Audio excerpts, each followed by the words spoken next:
तो मूवी बहुत ही ज़बरदस्त है और इस मूवी के अंदर जो ट्विस्ट एंड टर्न्स है वो वाकई में किसी की भी पेंट गीली कर देने लायक है। तो मेरी तरह आपको भी हॉरर मूवीज़ देखना पसंद है तो ये वीडियो आप ही के लिए है। तो वीडियो पसंद आए तो वीडियो को लाइक और चैनल को सब्सक्राइब जरूर करना। तो कहानी के अंदर 4 कंगाल दोस्त सचिन, श्री, विमल और राघव अपनी घिसी पिटी जिंदगी से तंग आकर कंचना महल जाने की ठान लेते हैं, जहां भूत प्रेत आत्माएं रहती है। राघव अपनी फिल्म के लिए स्क्रिप्ट लिख रहा था जो कि कंचना महल के ऊपर बेस्ड है, इसलिए वो अपने दोस्तों को जबरदस्ती वहां ले जाना चाहता है। उस महल को लेकर लोगों के बीच बहुत सी अफवाहें हैं कि वहां जो भी गया जिंदा वापस नहीं आया। सचिन बहुत डरपोक था, लेकिन उसके दोस्त उसकी एक नहीं सुनते और उसे जबरदस्ती अपने साथ ले जाते। वहां जाकर वो सचिन के साथ मजाक करते हैं और उसे अकेला छोड़ देते हैं। राघव वहां पर कुछ ढूंढ रहा था, तभी उसे पीछे कुछ महसूस होता है। वो पीछे देखता है तो वहां कुछ नहीं होता। फिर वो चारों वहां से चले जाते हैं। फिर वो लोग एक ज्योतिषी के पास जाते हैं। वो ज्योतिषी 2 लोगों की कुंडली बता देता है और सचिन और राघव दोनों के नाम की लिपि उसके पास नहीं थी। वो उनको बाद में आने को कहता है। फिर एक दिन अचानक श्री के पास उसी ज्योतिष का कॉल आता है। वो उसे अर्जेंटली उसके पास बुलाता है और वो उसे कुछ कहता भी है, लेकिन बाइक पर उसे साफ सुनाई नहीं देता। फिर श्री उस ज्योतिष के घर जाता है। ज्योतिष फांसी पर लटका हुआ मिलता है।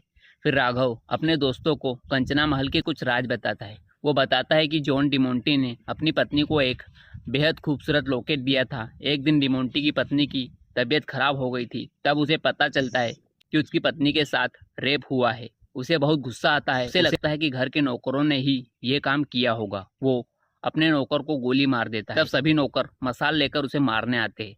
तब वो खुद को जला लेता है। तब से उसकी पत्नी और उसकी आत्मा उसी कंचना महल में है। फिर राघव उन सबको वो लॉकेट बताता है जो वो कंचना महल से लाया था। वो बहुत कीमती था। वो उसे बेचने का सोच लेते हैं। उन लोगों को नींद नहीं आ रही होती है, इसलिए राघव अपने टीवी में एक हॉरर मूवी प्ले करता है। फिर टीवी में उनकी ही वीडियो प्ले हो जाती है। उनके साथ जो होने वाला था वो उन्हें टीवी पर साफ साफ दिखाई देता है। सबसे पहले विमल मारा जाता है, उसके बाद राघव, फिर श्री दरवाजा खोलता है। फिर टीवी पर कुछ दिखाई नहीं देता। उन लोगों को कुछ समझ नहीं आ रहा था।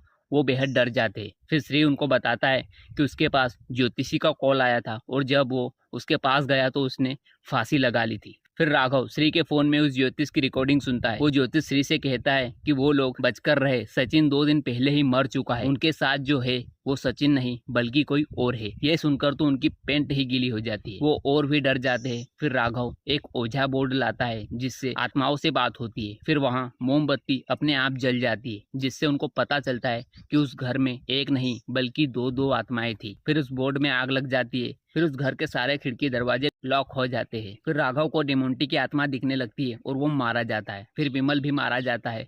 लास्ट में श्री बच जाता है। वो जैसे तैसे खिड़की से नीचे उतरता है और लोगों के पास जाता है। लोग उसे देख नहीं पा रहे थे। फिर श्री वापस आकर देखता है, तब उसे पता चलता है कि नीचे उतरते वक्त वो भी सरियों पर गिरने से मर गया था और बाहर जो है वो उसकी आत्मा है।